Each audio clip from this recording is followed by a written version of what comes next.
प्यारे साथियों नमस्कार। और आज हम आपके लिए लेकर आए हैं गणित के 10 जबरदस्त प्रश्न और इनका हम करेंगे ट्रिक से सॉल्यूशन। बिल्कुल आज के इस वीडियो को अंत तक देखिएगा क्योंकि इन 10 प्रश्नों में आपको ये समझ में आएगा कि आप गणित में कितना अच्छा है या आपका गणित कितना खराब है, क्योंकि ये 10 प्रश्न जो है वो अलग अलग टॉपिक से हमने उठाया और हम आपके लिए लेकर आए। बहुत ही शानदार वीडियो है, जरूर देखिएगा।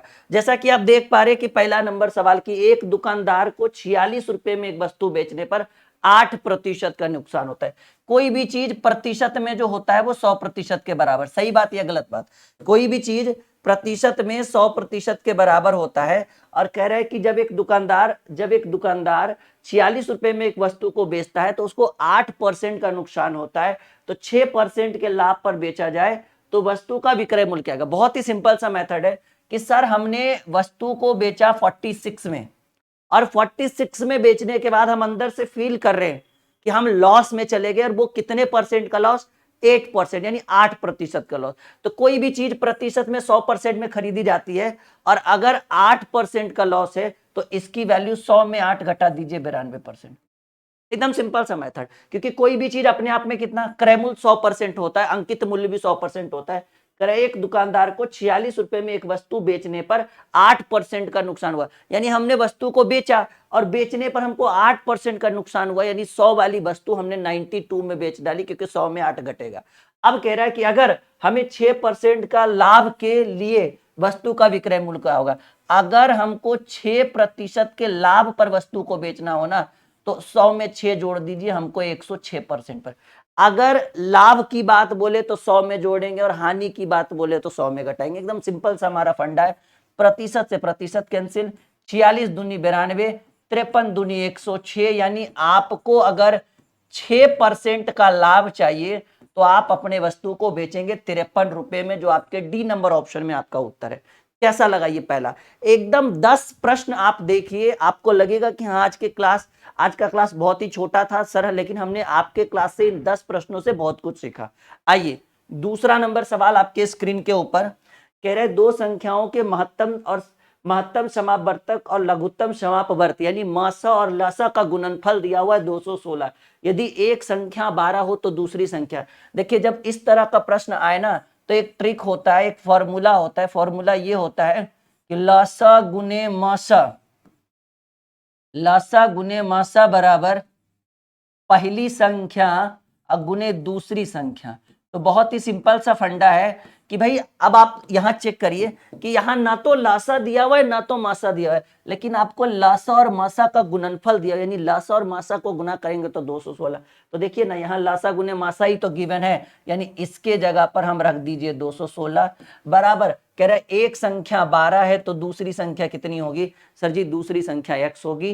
तो 12 एकम 12, 12 अठी 96, 18 बार में, यानी x की वैल्यू आपका हो जाएगा 18, जैसा कि आप देख पा रहे। सवाल कह रहे हैं कि इन संख्याओं का अनुपात, यानी एक संख्या यानी पहली और अनुपात दूसरी आपको चाहिए। तो ऑब्वियसली सिंपल सी बात है सर कि पहली संख्या तो आपको 12 दिख ही रहा है, दूसरी संख्या हमने फाइंड आउट करा 18। तो 6 दूनी 12, 6 तिया 18, यानी इस प्रश्न का उत्तर हो गया 2:3, जो डी नंबर। देखिए दो प्रश्न और दो नए नए कॉन्सेप्ट और दोनों अलग अलग तरीके से हमने सॉल्व किया। ये 10 क्वेश्चन करने के बाद ना बहुत कुछ सीखेंगे आज की इस वीडियो में, और कहेंगे कि चलिए सर की वीडियो शेयर भी कर देते हैं और लाइक का भी बटन दबा देते हैं। नहीं तो यहां पर एक और सवाल आपके स्क्रीन के ऊपर, तीसरा सवाल। अब आइए भाई सिंपल इंटरेस्ट हम लेकर आ चुके हैं। कितने प्रतिशत प्रतिवर्ष की दर से साधारण ब्याज का दर पर 1800 रुपए की राशि को अगर हम निवेश करें, ठीक है, 1800 रुपए की राशि 10 वर्षों में 2700 हो जाती है। यानी देखिए सिंपल सी बात है, करें कितने समय में, सॉरी कितने प्रतिशत प्रतिवर्ष साधारण ब्याज की दर से, यानी यहां पर रेट ऑफ इंटरेस्ट पूछ रहा है कि किस दर से अगर हम 1800 रुपया जमा करें तो 10 साल में 2700। तो 1800 जमा करने का मतलब है कि सर 1800 हमारा मूलधन है, रेट ऑफ इंटरेस्ट 10 वर्ष दिया हुआ है, दर पूछ रहा है आपसे और पूछ रहा है कि 2700 हो जाएगा। तो देखिए ये 1800 क्या है भाई? ये है आपका मूलधन, ये है आपका समय, बताने की जरूरत नहीं, और ये आपका क्या आया? ये आपका मिश्रधन हो गया। तो याद करिएगा कि ऐसे कंडीशन में कि ब्याज कितना मिलेगा, तो ब्याज बराबर मिश्रधन घटा मूलधन। तो मिश्र धन हमें प्राप्त हुआ 2700 और हमने 1800 रुपया निवेश किया था, यानी ब्याज की राशि है 900। आपसे पूछ रहा है दर, एक ही फॉर्मूला लगाइए ना, SI बराबर PRT/100। कुछ लोग तो दर बराबर ब्याज गुने 100, दर बराबर ब्याज गुने 100 बटे मूलधन गुने समय करते हैं, उतना लंबा चौड़ा जाने की जरूरत नहीं है। साधारण ब्याज कितना मिला भाई, 1800 आपने लगाया और बैंक ने आपको 2700 दिया, तो 900 रुपए एक्स्ट्रा दिया ना, तो जो एक्स्ट्रा राशि होता है वो आपका ब्याज होता है, रेट ऑफ इंटरेस्ट। तो ब्याज है 900, पी यानी मूलधन, मूलधन आपने कितना लगाया 1800, रेट ऑफ इंटरेस्ट तो हमें चाहिए ही चाहिए, और समय 10 वर्षों के लिए डिवाइडेड बाई 100 करिएगा तो 00 से 00, और ऊपर ऊपर देखिए सिंगल जीरो से सिंगल जीरो, 18×5 = 90, इधर आर बच गया और इधर 5% हो गया। यानी sir ji rate of interest जो है वो पहला नंबर ऑप्शन आपका उत्तर हो गया, रेट ऑफ इंटरेस्ट जो है वो 5% है। कैसा लग रहा है यहां तक सीखने के बाद? सोचिए थोड़े ही समय में हमने 3 बहुत ही शानदार प्रश्नों को सॉल्व कर दिया, और ऐसे प्रश्न सभी कॉम्पिटिटिव एग्जाम के लिए कंपलसरी है, पूछेगा, बस आप हमारे चैनल के साथ बने रहिएगा। अच्छा, एक बहुत ही बड़ा ब्रेकिंग न्यूज कि ये बुक, इस बुक की डिमांड थी, हमने हजारों हजार बच्चों को ये बुक पहुंचाया है फ्लिपकार्ट के माध्यम से। बहुत सारे स्टूडेंट इसका सॉल्यूशन मांग रहे थे, सर इसका सॉल्यूशन कहाँ मिलेगा? तो इसका सॉल्यूशन हमारा जो मेन यूट्यूब चैनल है ड्रीम क्लासेस, उसके ऊपर शुरू हो चुका है, एक क्लास हो चुका है, दूसरा क्लास कल होगा। तो अगर आपको इस बुक का प्रॉपर सॉल्यूशन चाहिए ना यूट्यूब के माध्यम से फ्री ऑफ कॉस्ट, तो इस आप जाइए हमारे official YouTube channel dream classes, video के डिस्क्रिप्शन में लिंक है, वरना आप सर्च कर लीजिए यूट्यूब में ड्रीम क्लासेस, ब्राउन कलर का लोगो होगा, वो हमारा ही चैनल है, और वहां से आप जाके आप अपनी तैयारी को अच्छे से कर सकते हैं, ठीक है। और इस बुक का कंप्लीट सॉल्यूशन मिलेगा, बस हमारे चैनल पे आप लोग बने रहिए अच्छे ढंग से। यहां तक कोई दिक्कत किसी को? 3 प्रश्न हमने डील कर दिया, चौथा सवाल, ठीक है। और नहीं तो फिर आप ड्रीम कॉम्पिटिटिव क्लासेस के में जाइए ना, प्ले स्टोर में, सॉरी प्लेलिस्ट में इसका एक फोल्डर बना दिया गया, ब्रह्मास्त्र बुक का सॉल्यूशन, इसका प्लेलिस्ट में है, आप वो प्लेलिस्ट खोलिए और आराम से जैसे ही वीडियो खुले नीचे सब्सक्राइब जरूर कर लीजिएगा, क्योंकि वो हमारा दूसरा चैनल है जो हमारा मेन चैनल है। और इस वीडियो के डिस्क्रिप्शन में मैंने इस बुक का लिंक दे दिया है, अगर किसी बच्चे ने अभी तक बुक नहीं मंगवाई है और ये बुक सॉल्यूशन करना चाहते हैं यूट्यूब के माध्यम से, तो वीडियो के डिस्क्रिप्शन में लिंक है, और यूट्यूब चैनल का भी लिंक इसी वीडियो के डिस्क्रिप्शन में, तो दोनों लिंक ऑलरेडी अवेलेबल है आपका। सवाल कह रहे हैं भाई राम एक काम 5 दिनों में कर सकता है, जबकि हरि अकेला वही काम 6 दिनों में कर सकता है, दोनों साथ मिलकर काम करें तो उसे कितने दिन में पूरा करें? टाइम एंड वर्क का क्वेश्चन है। यदि ए दिया रहे, बी दिया रहे, जैसे देखिए राम का दिया हुआ है 5 दिन और हरि का दिया हुआ है 6 दिन, और बोले कि राम और हरि दोनों मिलकर करे, तो मान लीजिए राम ए है और हरि बी है, तो ए प्लस बी मिलकर, यदि ए का समय दिया रहे, बी का समय दिया रहे और ए प्लस बी पूछे, तो फॉर्मूला होता है ए बी बटे ए प्लस बी, यानी ए बी, यानी ए है 5 × 6 बटे 6, 5 + 6, यानी 5 × 6 बटे, सीधे लिखिए ना, 6×5 = 30 अब बटे 11, ठीक है। तो 30 बटे 11 को हम लिख सकते हैं, है ऑप्शन में जी, इतना ही तो है ऑप्शन में सर, 30 बटे 11 दिन डी नंबर ऑप्शन। यदि ए दिया रहे, बी दिया रहे और दोनों मिलकर पूछे, तो ए बी बटे ए प्लस बी। यदि ए बी सी गिवन रहता तो हम फॉर्मूला लगाते ए बी सी बटे A B plus B C plus C A, ठीक है। तो अगर ये 3 लोग का दिया रहता और तीनों का एक साथ पूछता, तो ए बी सी बटे A B plus B C plus C A, ठीक है। तो ये बुक जल्दी से जल्दी मंगवा लीजिए, जितना जल्दी हो सके, कि हाँ सर हमें इसका फ्री में सॉल्यूशन चाहिए यूट्यूब पे, और लाइव सॉल्यूशन सुबह के रोज 8 बजे दिया जाता है, इसके लिए आप बिल्कुल निश्चिंत रहिए, ठीक है। और इस वीडियो के डिस्क्रिप्शन में इस बुक का लिंक मिल जाएगा आपको, इस बुक का कहाँ पे सॉल्यूशन होता है उसका सॉल्यूशन वाला लिंक मिल जाएगा। सवाल है बहुत ही बेहतरीन सवाल कि रवि और सुमन का वेतन 2:3 के अनुपात में है। मान लीजिए कि भाई ये रवि है, ठीक है, और ये कौन है भाई, सुमन है। सवाल कह रहा है रवि और सुमन का वेतन जो है वो 2:3 के अनुपात में है, और प्रत्येक के वेतन में 3000 रुपए की वृद्धि हुई, तो नया अनुपात 35:50 हो गया। एक बात याद रखिएगा कि अगर रेशियो में वृद्धि या कमी, देखिए आ गया ना, कितना बेहतरीन सवाल है। अगर रेशियो में वृद्धि या कमी की बात करें, तो आप याद रखिएगा कि आप वेतन को ही एक्स मान लीजिए, वेतन को क्या मान लीजिए, एक्स मान लीजिए। तो रवि का वेतन 2 है तो 2x, और सुमन का वेतन 3 है तो 3x, तो 2x रेशियो 3x हो गया, तो 2x बटे 3x, 2x बटे, ठीक है, 2x बटे 3x हो गया। और कह रहा है कि प्रत्येक के वेतन में 3000 की वृद्धि, तो वृद्धि का मतलब प्लस 3000, और कमी बोलता तो माइनस में 3000 कर देते। तो दोनों के वेतन में 3000 की वृद्धि हुई, तो प्लस 3000 प्लस 3000, और ऐसा करने से वेतन 35:50 होने का मतलब है 35 हो 50। तो 5 सत्ते 35, 5 दहें के 50, काट सकते हैं बिल्कुल आप।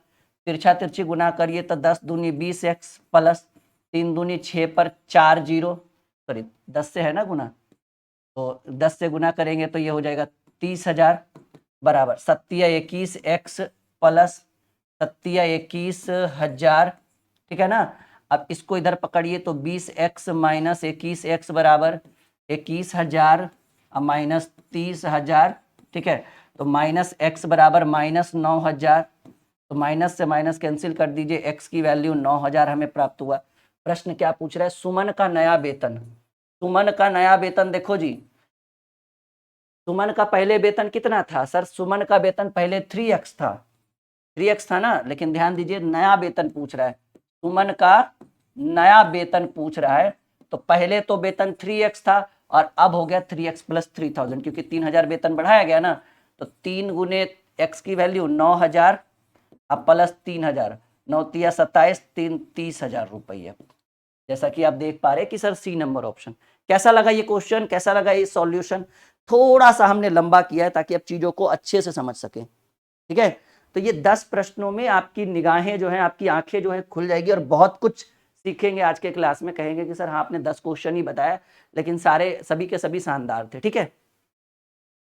छठा सवाल, एक बेहतरीन क्वेश्चन आपके स्क्रीन के ऊपर, ये एज रिलेटेड का क्वेश्चन आपके स्क्रीन के ऊपर आ चुका है। सवाल है कि विशाल तथा शेखर की वर्तमान आयु का अनुपात 14:17 है। भाई एक है विशाल, ठीक है, एक है विशाल और एक है शेखर। सवाल कह रहे हैं कि विशाल तथा शेखर की वर्तमान आयु का अनुपात, ठीक है, वर्तमान आयु का अनुपात 14:17 है। ओके, कह रहे 6 वर्ष बाद इनकी आयु का अनुपात 17:20 हो जाएगा। 6 वर्ष बाद इनकी आयु का अनुपात 17:20 हो जाएगा। बहुत ही सिंपल है। पहले आप अंतर चेक करिए कि सर ऊपर नीचे यहाँ 3 का अंतर और ऊपर नीचे यहाँ भी 3 का अंतर। ये एज रिलेटेड का क्वेश्चन है। जिन बच्चों को एज रिलेटेड पहले से आता है उनको अच्छे से समझ में आएगा, जिनको नहीं समझ में आता है एक बार थोड़ा सा ध्यान दीजिए। मैं हूं ना, बिल्कुल बेहतर कॉन्सेप्ट दूंगा आपको कि विशाल तथा शेखर की वर्तमान आयु का अनुपात 14:17 है। तो विशाल और शेखर 14:17 कह रहे 6 वर्ष बाद इनकी आयु का अनुपात 17:20, तो 17:20, तो अंतर कितने का, इधर भी 3 का और ऊपर नीचे यहाँ भी 3 का। एक वर्तमान हो और एक 6 वर्ष बाद हो तो आप समय 6 वर्ष बाद का लिखिएगा और इसका तुलना अंतर से, और अंतर से तब जब अंतर दोनों तरफ बिल्कुल सेम है, जैसा कि देख पा रहे हैं कि सर दोनों तरफ 3 का अंतर है ऊपर नीचे। तो कह रहे शेखर की वर्तमान आयु, ठीक है। ऐसा करने के बाद शेखर की वर्तमान आयु, तो शेखर पहले वर्तमान में जाइए और फिर शेखर वाले में जाइए। सर शेखर की वर्तमान आयु 17 के रेशियो में 3 दूनी 6, 17 दूनी 34 वर्ष। जैसा कि आप देख पा रहे हैं कि 3 नंबर ऑप्शन आपका उत्तर हो गया। मजा आ रहा है, ठीक है। तो ये वाला बुक जरूर, इस बुक का सॉल्यूशन देखिएगा क्योंकि ये ट्रिकी मैथ ब्रह्मास्त्र है और हमारे द्वारा लिखी गई किताब है। इस वीडियो के डिस्क्रिप्शन में मैंने इस बुक का लिंक भी दे दिया है, साथ ही साथ जहां पे आपको सॉल्यूशन मिलेगा हमारा जो ऑफिशियल यूट्यूब चैनल है ड्रीम क्लासेस, ड्रीम कॉम्पिटिटिव नहीं, ये तो जिस वीडियो को आप देख रहे हैं ये ड्रीम कॉम्पिटिटिव क्लासेस है, लेकिन आपको सर्च क्या करना है, ड्रीम क्लासेस। ब्राउन कलर का हमारा लोगो है ड्रीम क्लासेस के ऊपर, ड्रीम कॉम्पिटिटिव पर तो हमारी ही हमारा जो इस तरह का लोगो लगा हुआ होगा, कहाँ इस बुक में है, नहीं है सर, हटा दिया लो। खैर चलिए कोई बात नहीं, है या नहीं उससे कोई मैटर नहीं करता। हाँ ठीक है, इस तरह से लोगो आपका लगा हुआ रहेगा ड्रीम कॉम्पिटिटिव पे, लेकिन आपको हाँ देखिए ये लोगो आपको मिलेगा ड्रीम कॉम्पिटिटिव पे जिस पर आप लोग हैं, लेकिन ड्रीम क्लासेस पर ब्राउन कलर का लोगो होगा जिसके थ्रू आप अपनी तैयारी को इस बुक का सॉल्यूशन कर सकते हैं, ठीक है। फ्री ऑफ कॉस्ट है, कोई प्राइस नहीं लग रहा है। ये इसका आंसर हो गया 34 ईयर्स। समझ में आ रहा है? एक बार कमेंट बॉक्स में अपना कमेंट डालिए कि सर कैसा लग रहा है आप लोग को सीखकर, कैसा समझ में आ रहा है, कॉन्सेप्ट क्लियर हम कर पा रहे हैं, क्योंकि 10 ही क्वेश्चन का ये क्लास है आज का। 10 में हम बहुत कुछ सिखा देंगे आपको।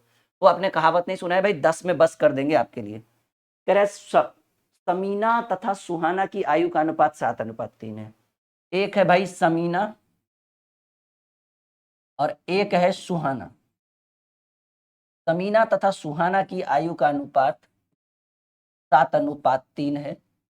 ठीक है का मतलब वर्तमान की बात कर रहा होगा, ये नहीं, ये है का मतलब कि वर्तमान में शमीना तथा सुहाना की आयु का अनुपात 7:3।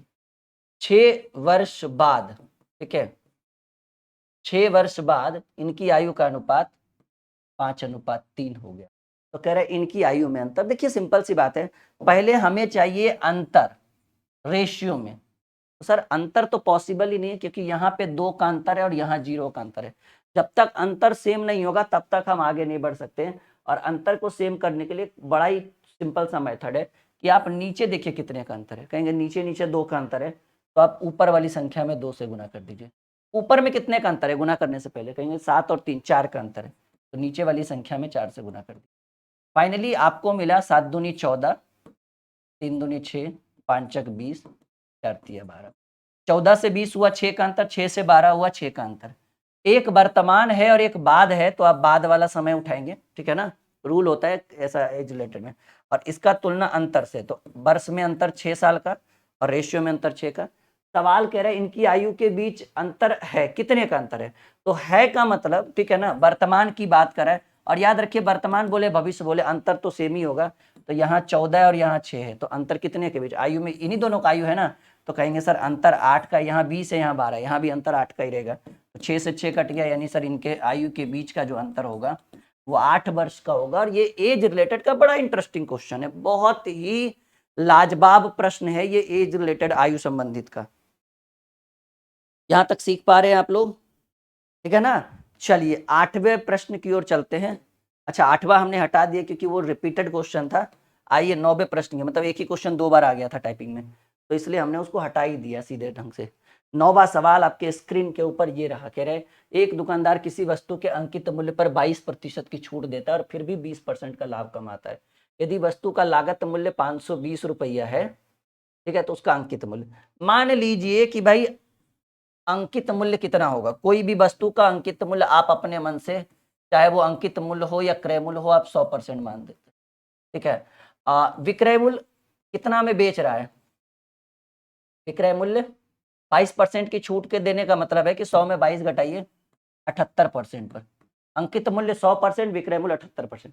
एक दुकानदार किसी वस्तु के अंकित मूल्य पर 22% छूट देता है और फिर भी 20% का लाभ कमाता है। अच्छा, तो सवाल कह रहा है कि यदि वस्तु का लागत मूल्य 520 है, तो ऐसे बनाइए ना कि सर लागत मूल्य 520 है, 520 है यानी इसकी वैल्यू प्रतिशत में 100%।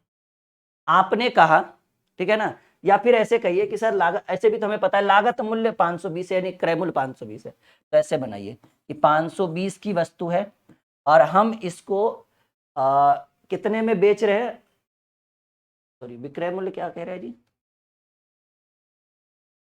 एक दुकानदार किसी वस्तु के अंकित मूल्य पर 22% की छूट देता है। अंकित मूल्य लागत मूल्य, क्योंकि अंकित तो कहीं है नहीं, तो लागत मूल्य 520 है और इस पर 22% की,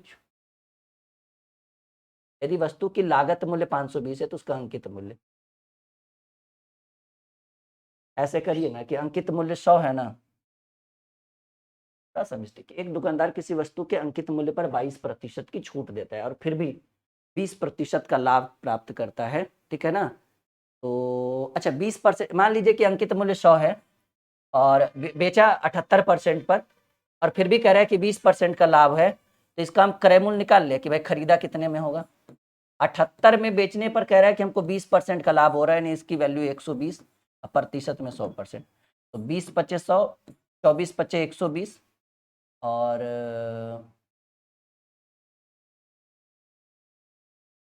6 चक 24,